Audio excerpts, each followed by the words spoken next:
우리 한 번 더 우리 저 옆에 있는 분들과 인사합시다. 하나님은 신실하십니다. 하나님의 계획은 완전하십니다. 네, 하나님은 신실하시고 하나님의 계획은 완전하시다. 여러분, 그 신실하신 하나님 안에 우리가 함께 모여 있는 줄 믿습니다. 또 완전하신 그 하나님의 계획 가운데에 우리가 같이 함께 모여 있어요. 우리 교회가 벌써 5번째 생일을 맞이하였습니다. 이 모든 것이 다 하나님의 은혜라고밖에 표현할 방법이 없는 것 같아요. 또 지금껏 이 교회가 세워지고 또 교회가 성장해 나가는 이 과정 가운데에 우리 모든 성도님들 주의 몸된 교회를 사랑함으로 또 충성함으로 또 주님 앞에 온전히 드린 그 충성, 그 헌신에 깊은 감사를 드립니다. 앞으로도 하나님께서 우리 교회를 통하여서 아름다운 하나님의 역사들을 펼쳐 가실 줄 믿습니다. 그 하나님의 역사 가운데에 여러분이 동참하고 있다는 사실, 여러분 자부심, 자랑이 되시기를 간절히 소망합니다. 하나님의 그 선하심이, 그 완전한 사랑이 우리 교회를 휘감아 돌아서 우리 가운데에 하나님께서 놀라운 일들을 행하실 것을 믿습니다. 우리 가운데에 이루어 가실 그 하나님의 일을 기대하며 또 주 앞에서 더욱더 우리 성도님들 함께 유기적으로 하나가 되어서 주님을 높이며 또 주님을 기뻐하고 또 주의 공동체를 세워나갈 수 있기를 주님의 이름으로 축복합니다. 아멘. 아멘. 네. 지금까지 이 모든 것이 하나님의 은혜라는 것, 참 그것이 이번 한 주간 저의 삶 가운데에 은혜의 어떤 이 베이스로 제 삶을 휘감는 것을 보게 되어집니다. 연휴 기간이었음에도 불구하고 이 사실 하나만으로도 참 또 기쁨 가운데 주님과의 교제하는 시간들이 있었던 것을 보게 됩니다. 하나님의 계획 가운데 세워졌고 또 하나님의 뜻 가운데 세워졌고 지금 하나님의 뜻 가운데에 하나님의 시선이 머물러 있는 교회가 되어지길 시선이 머물러 있는 그 교회가 되길 우리 같이 함께 힘쓰고 애쓰고 있지 않습니까? 우리 성도님들 또 신앙생활 가운데에도 교회 생활이 또 신앙생활이 즐겁고 행복한 그런 교회 생활 또 신앙생활이 되기를 간절히 소망합니다. 또 예배 때마다 우리의 드려지는 예배 가운데 하나님의 임재가 가득가득 넘치고 또 예배 때마다 하나님을 경험하고 내 마음 가운데 말씀하신 주의 음성이 들려지는 우리 교회, 사랑하는 우리 교회가 될 수 있기를 간절히 소망합니다. 아멘. 그렇다면 여러분, 이 귀한 교회에 여러분 초대하고 싶은 마음이 들지 않습니까? 누군가를 초대하여서 우리 같이 함께 신앙생활을 하자. 함께 주의 교회를, 주의 나라를 세워나가자. 여러분, 이 마음들이 여러분 마음에 막 벅차서 넘쳐날 수 있기를 간절히 소망합니다. 아멘. 예. 여러분, 누군가에게 초대를 받는 것, 여러분 어떻습니까? 참 기분 좋은 일이지요. 초대를 받는다 하면 그 사람이 나를 신뢰하는 것이고 또 나를 믿고 또 함께 교제하기를 원하고 함께 기쁘고 행복한 일을 나와 함께 하기를 원한다라는 그 마음의 전달인 것이잖아요. 그래서 누군가에게 또 귀한 자리에 초대받는 것 참으로 복된 일입니다. 그래서 기쁘고 좋은 날에 또 우리도 누군가를 또 초대하게 되어지죠. 함께 이 자리에 와서 함께 기쁨 되어 주십시오. 함께 즐거움 되어 주십시오라고 말이죠. 저도 어렸을 때 생각해 보면 이 생일잔치, 친구 생일잔치에 초대받는 것만큼 좋은 일이 없었던 것 같아요. 그렇잖아요. 학교에서 뭐 우리 초등학생들도 학교에서 생일잔치 하면은 모든 학생들 다 가는 게 아니잖아요. 그 가운데에 특별히 나와 친한 친구들을 불러서 이렇게 선택을 해서 생일잔치를 하게 되는데 저도 어렸을 때 생각해 보면 누군가의 잔치에 초대를 받아 그 자리에 가게 되어지는 것이 참 기쁘고 또 즐거웠던 기억이 있습니다. 왜냐하면 그 친구가 나를 이렇게 생각하는구나. 그 친구가 나를 귀하게 생각하는구나. 기쁜 자리에 나와 함께 하기를 원하는구나. 그런 생각 속에 그런 만남들이 더욱더 그 친구와의 관계가 더욱 돈독해지는 그런 일들로 또 나아가는 것을 보게 됩니다. 근데 여러분, 오늘 저와 여러분을 초대하고 계시는 분이 계세요. 오늘 저와 여러분을 초대하고 계시는 분이 계세요. 그분은 누구시냐? 바로 예수님이세요. 사랑하는 우리 친구들, 초등부 친구들, 이제 또 중등부 친구들, 예수님이 우리를 초대하고 계세요. 바로 이 자리에 말이지요. 특별히 수고하고 무거운 짐을 지고 있는 자들을 향한 예수님의 초대, 바로 쉼으로의 초대라고 얘기할 수 있을 것 같습니다. 사실 이 쉼, 또 우리 안식이라고 표현을 하죠. 이 안식이라는 것은 사실 이스라엘 백성들 안에만 한정되어져 있던 것이었습니다. 하나님께서 천지 창조를 하시고 마지막 날에 안식하셨던 것과 같이 이스라엘 백성에게도 안식을 허락해 주셨습니다. 이스라엘 백성의 역사 가운데에 이스라엘 백성이 포로로 잡혀갔던 그 시간들이 있습니다. 특별히 이집트에 갔을 때에는 그 이집트에서 노예 생활을 했던 것이죠. 이집트에서 노예 생활을 했던 이스라엘 백성들, 노예라는 그 위치는 쉼이라는 것을 누릴 수가 없는 위치이지요. 그래서 이집트에서 이스라엘 백성들은 쉼을 누려본 적이 없었습니다. 그들이 일한 대가를 받지도 못한 채 1년 365일 노예로서 쉼 없이 일해야 했습니다. 그래서 이집트의 이 대형 건축물들을 세우는 데 있어서 이들의 노동력을 바쳐야 했던 것이고, 또 이스라엘 백성들의 수고와 노력이 또 이집트의 화려한 문명과 또 발달되어지는 데에 큰 역할을 했다라는 그런 이야기도 있습니다.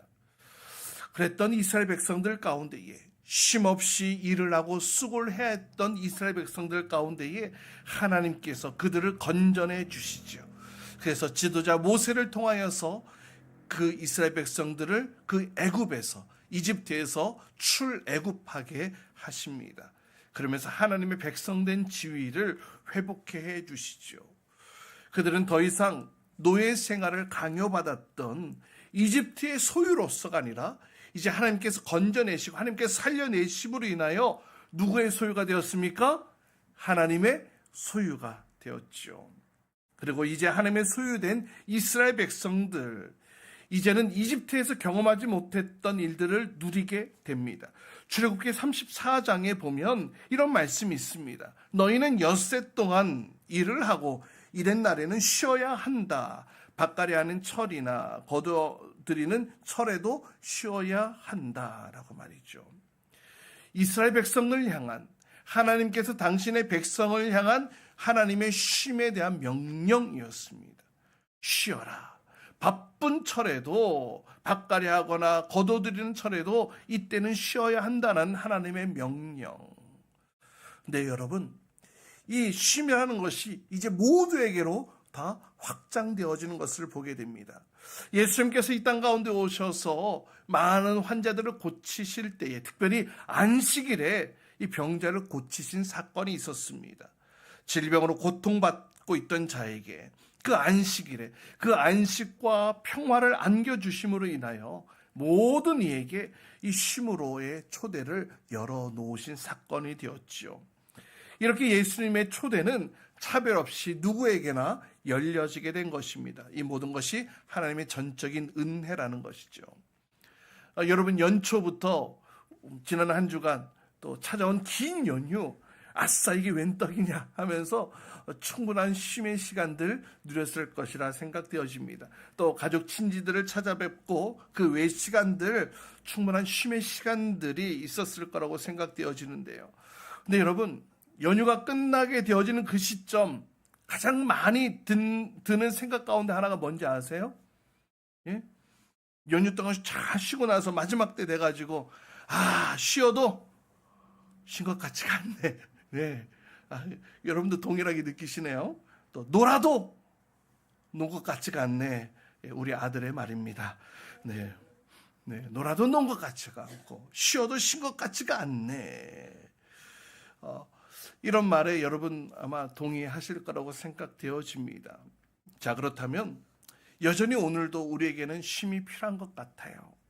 그렇다면 진정한 쉼이 필요한 저 여러분에게 오늘 예수님께서 뭐라고 말씀하고 있는지 그 주님의 음성에 귀를 기울이시기를 바랍니다. 하나님의 말씀 가운데 이게 이 시간 성령께서 그 말씀을 조명케 하심으로 그 말씀 가운데에 놀라운 은혜가 부어지게 될 줄 믿습니다. 첫 번째, 예수님께서 초청해 주셨습니다. 그 쉼의 자리로 말이죠. 여러분, 미국에 아주 유명한 일이 매년 일어나고 있습니다. 2000년부터 매년 6월 달이면 미국의 온라인 마켓이죠. 이베이에서 온라인으로 경매가 일어나게 되는데요. 그 경매는 물건을 파는 경매가 아닙니다. 바로 이 사람, 투자의 귀재라고 얘기를 하는 워렌 버핏, 버크셔 해서웨이 회장과의 이 점심 식사, 이것을 위한 경매인데요. 그래서 해마다 세계 각지의 어떤 경제인들, 또 투자자들, 기업가들, 이 버핏과 함께 식사를 통해 또 귀한 해안을 얻고자 이 경매에 입찰하게 된다고 합니다.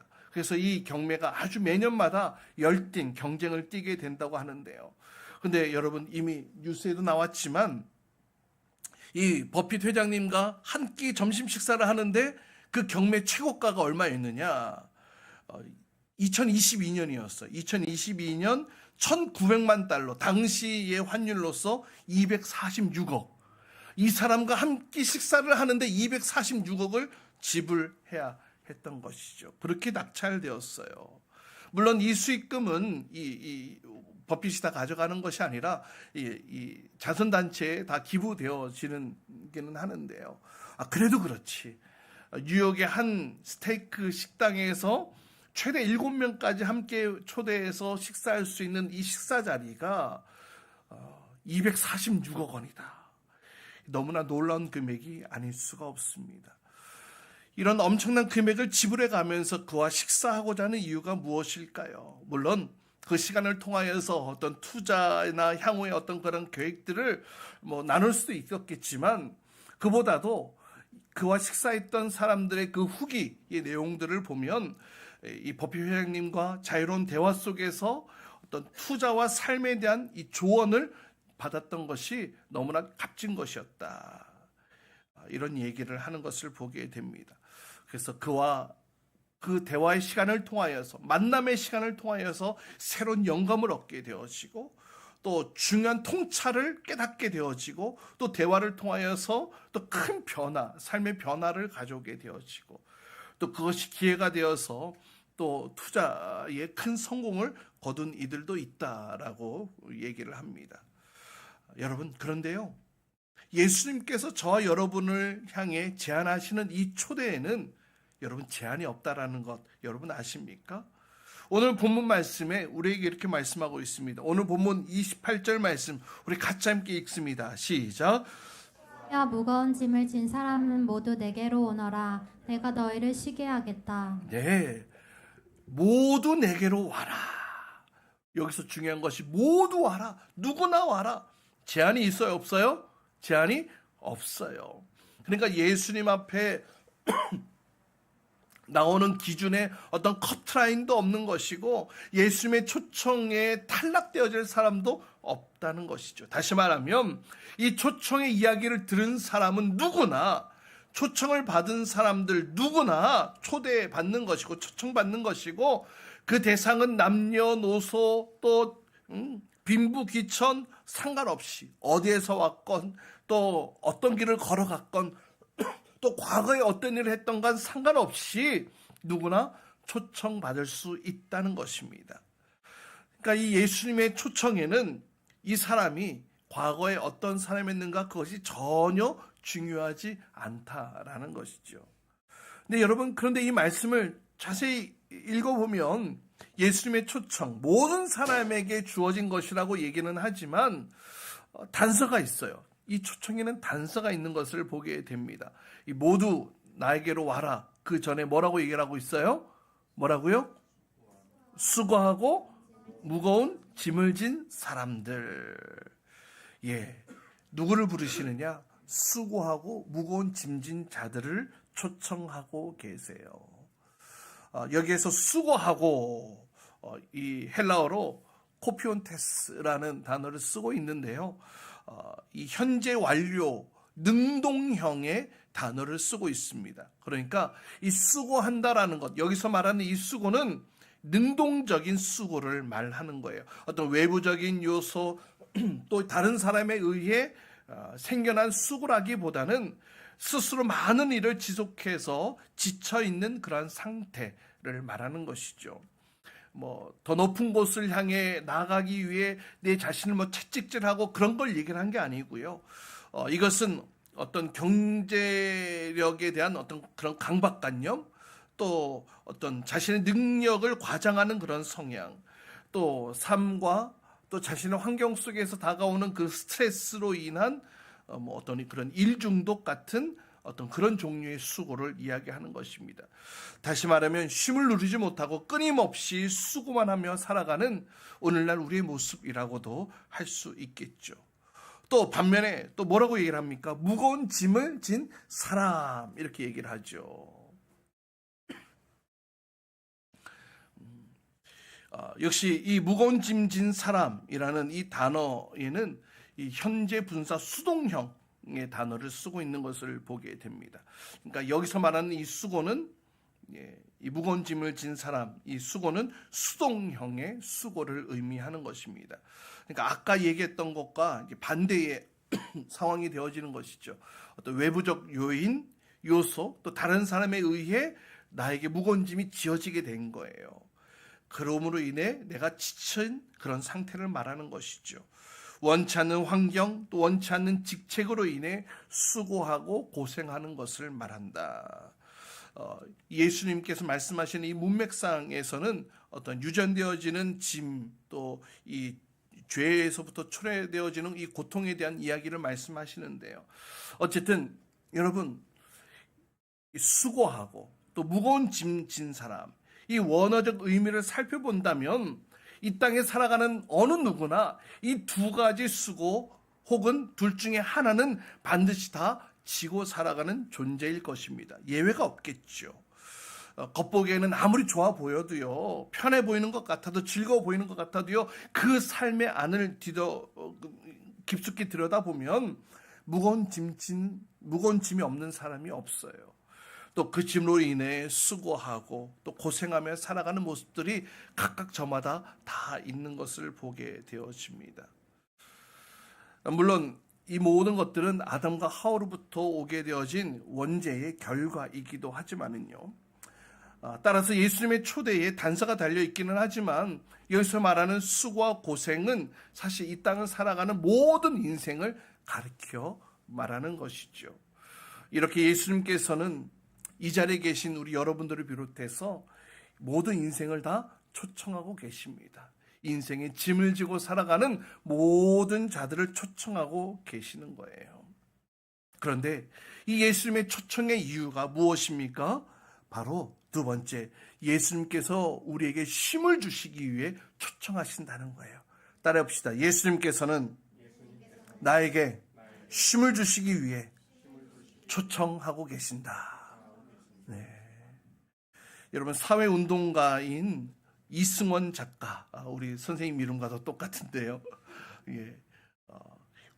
무슨 책이냐면요, 우리는 왜 쉬지 못하는가?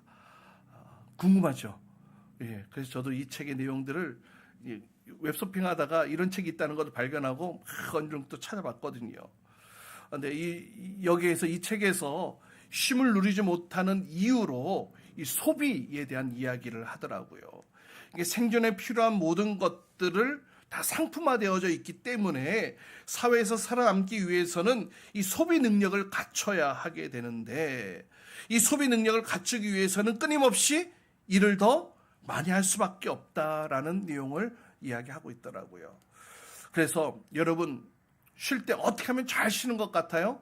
주말쯤 되어지면 신용카드를 아주 그냥 팍팍 긁어야 잘 쉬었다, 이렇게 생각하는 사회가 되어졌다는 거예요.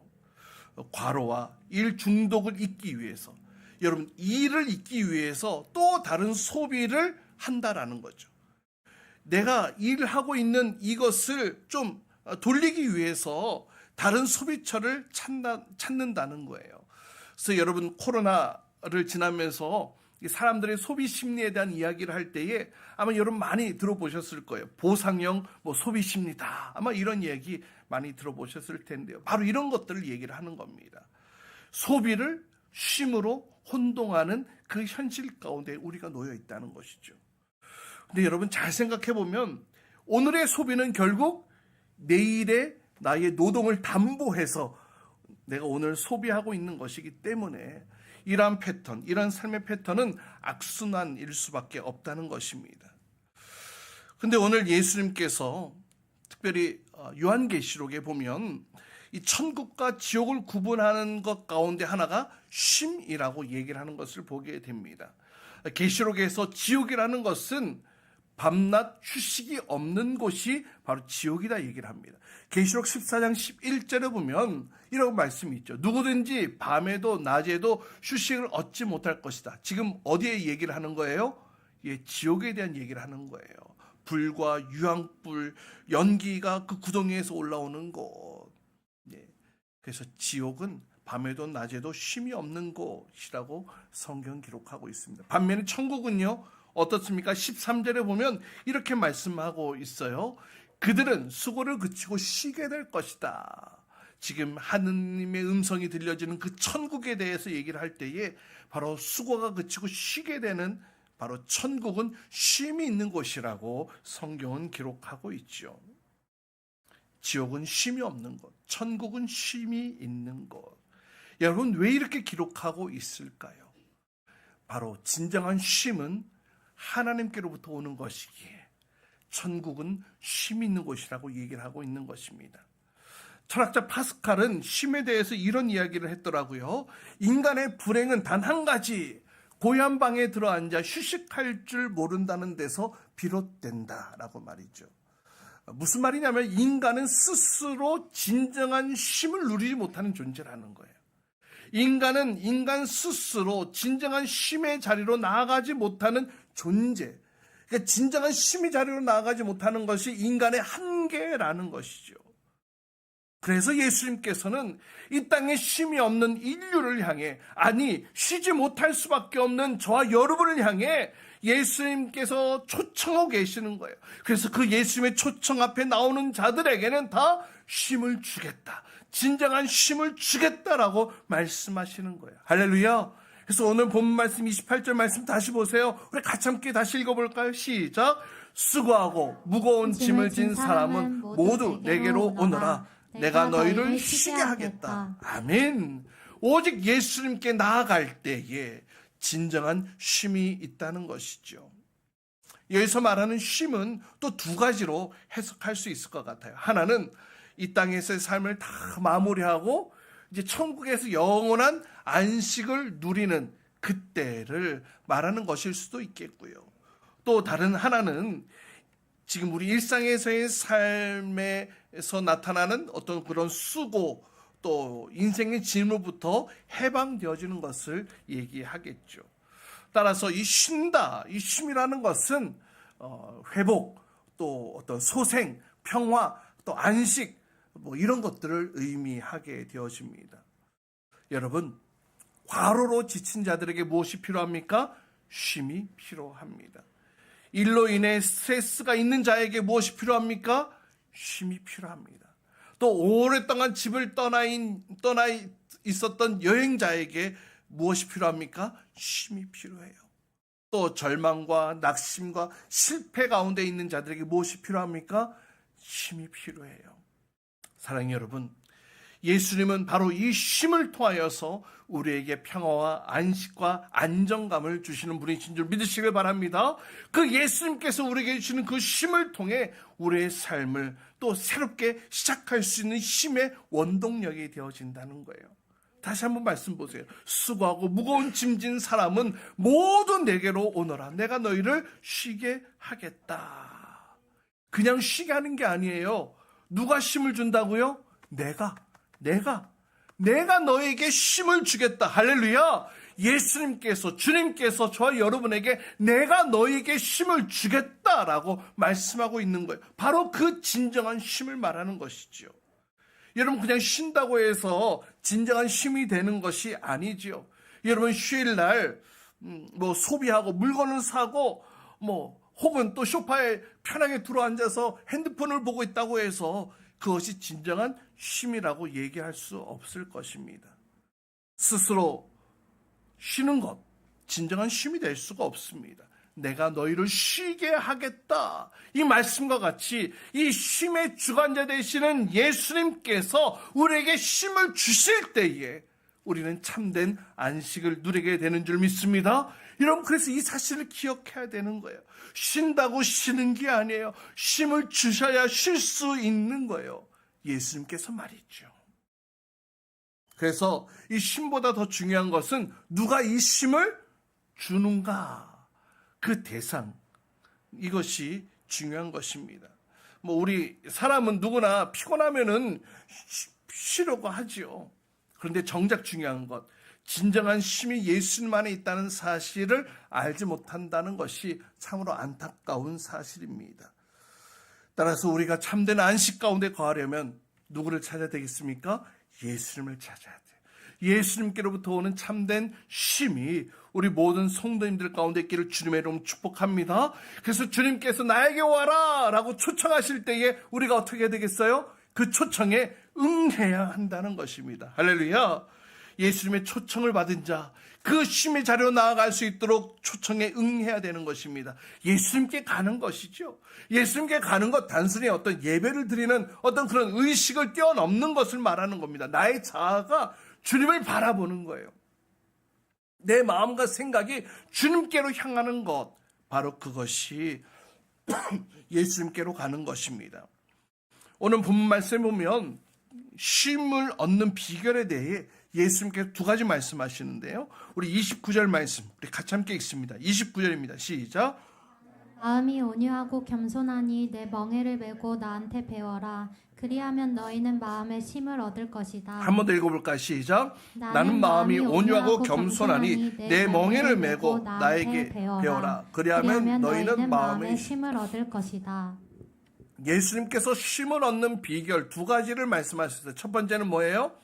예수님의 멍에를 메고, 두 번째는 예수님에게서 배워라 라고 말이죠.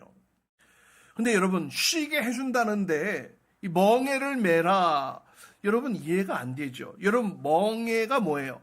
이 멍에에 대한 오해 때문에 지금 이러한 생각들이 생겨나게 되는 건데요. 이 멍에가 무엇이냐?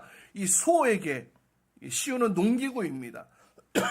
그래서 소에게 일을 시키기 위해서 연결하는 그 도구가 바로 멍에이죠. 이 사진과 같이 말이죠. 근데 여러분 이 멍에를 보면 대부분의 소나 말의 그 두 마리가 한 짝을 이루어서 끌고 가도록 그렇게 되어져 있습니다. 지금 사진에도 한 짝을 이루고 있죠. 한 쌍을 이루고 있습니다. 한 마리가 끌면 그 멍의 무게 때문에 힘들고 또 쉽게 지칠 수가 있어요. 그래서 한 짝을 이루어서 함께 그 멍에를 지고 끌게 가도록 하는 것인데요. 여러분, 예수님께서 나의 멍에를 메라 라고 하는 것은, 그렇다면은 나의 짝이 누가 되는 거예요? 예수님이 되는 거예요. 내가 주님과 짝이 되어 멍에를 메고 가는 것을 의미하는 것입니다. 여러분, 주님과 함께 멍에를 메니 한결 가벼워질 수밖에 없는 것 아니겠습니까? 그래서 쉼을 얻기 위해서 우리는 주님의 멍에를 메어야 하는 것입니다. 주님을 따르고자 하는 이들에게 율법의 멍에 대신 사랑의 멍에를 주셨죠. 주님의 사랑이라면 그 모든 것 다 감당할 수 있는 것 아니겠습니까?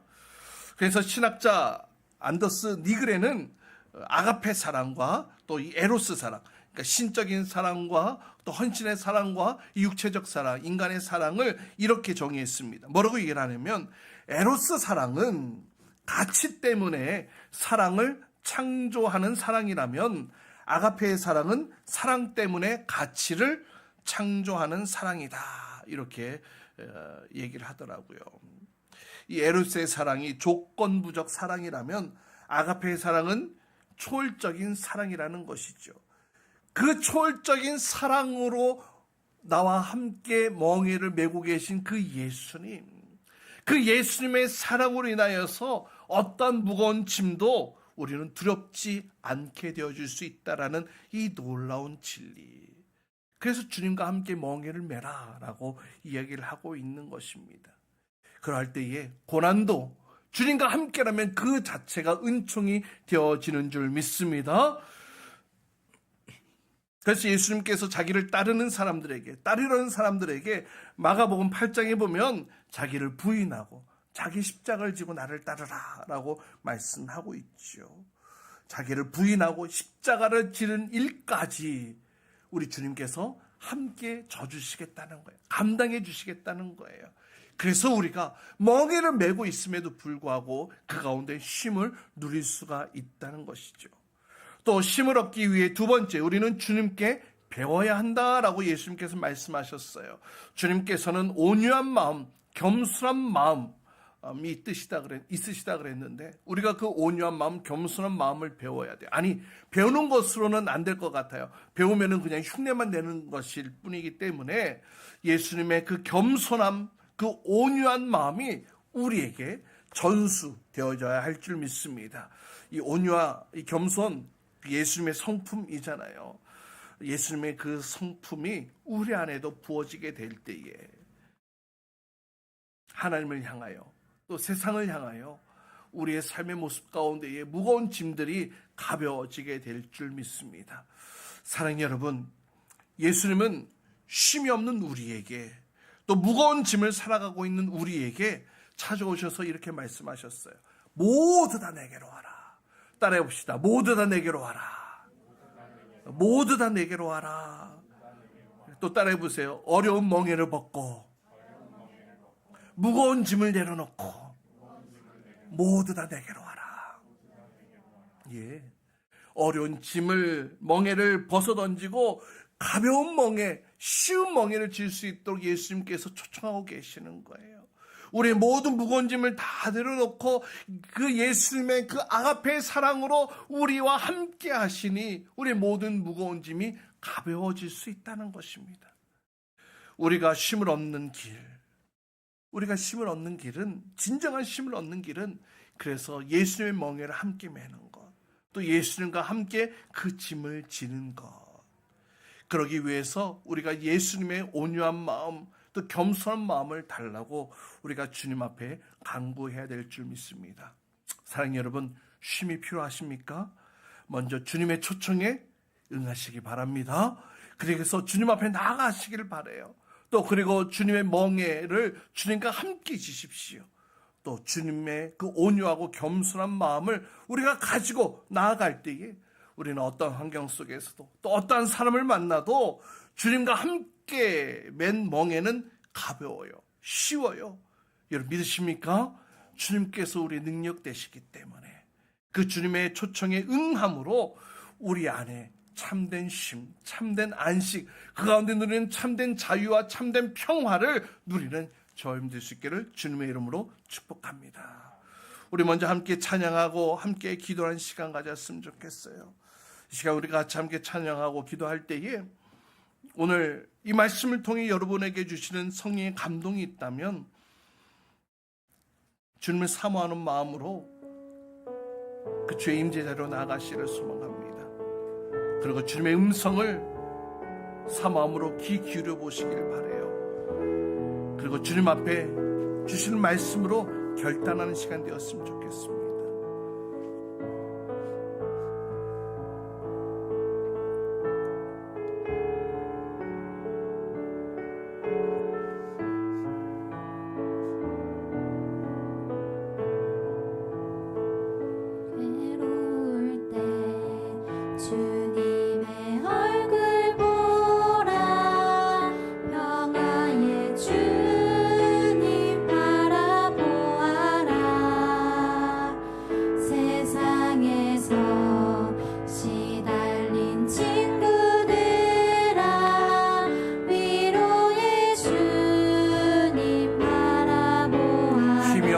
내 마음 연약할 때 힘이 없고 내 마음 연약할 때 능력의 주님 바라보아라.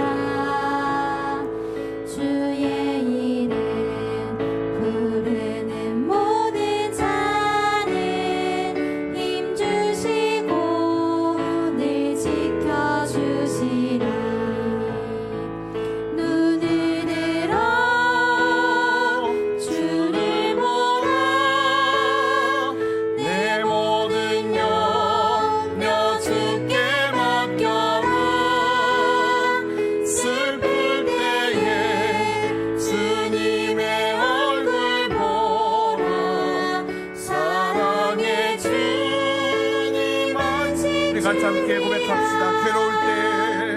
괴로울 때 주님의 얼굴 보라. 평화의 주님 바라보아라. 세상에서 시달린 친구들아, 위로의 주님 바라보아라. 힘이 없고 내 마음 연약할 때, 힘이 없고 내 마음 연약할 때 능력의 주님 바라보아라. 주의 이름 부르는 모든 자 힘주시고 늘 지켜주시는 눈을 들어 주를 보라. 눈을 들어 주를 보라. 내 모든 염려 주께 맡겨라. 슬플 때에 주님의 얼굴 보라. 사랑의 주님 안식. 눈을 들어 주를 보라. 눈을 들어 주를 보라. 내 모든 염려 주께 맡겨라. 슬플 때에 주님의 얼굴 보라. 사랑의 주님. 우리 양손을 들고 한 번 더 고백합시다. 눈을 들어 주를 보라. 내 모든 염려를 내 모든 염려 주께 맡겨라. 슬플 때에 주님의 얼굴 보라. 사랑의 주님 안식 주. 한 번 더 눈을 들어 주를 보라. 내 모든 염려를 내 모든 염려 주께 맡겨라. 슬플 때에 주님의 얼굴 보라. 사랑의 주님 안식 주. 우리 양손을 높이 드신 채로 이 시간을 같이 함께 기도합시다. 쉼이 필요한 자들에게 주님께서 말씀하셨습니다. 진정한 쉼은 바로 예수님께로부터 온다는 사실. 그래서 예수님의 그 초대에 응함으로 주님 앞에 나아가라고 오늘 우리에게 주셨습니다. 말씀을 주셨습니다.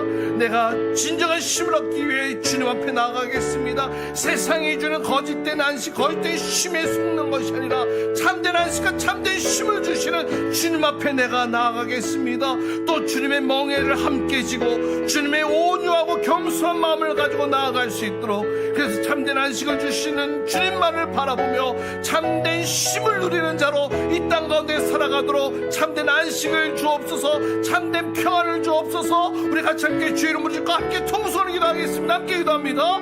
주여, 주님 쉼이 필요합니다. 주님 쉼이 필요합니다.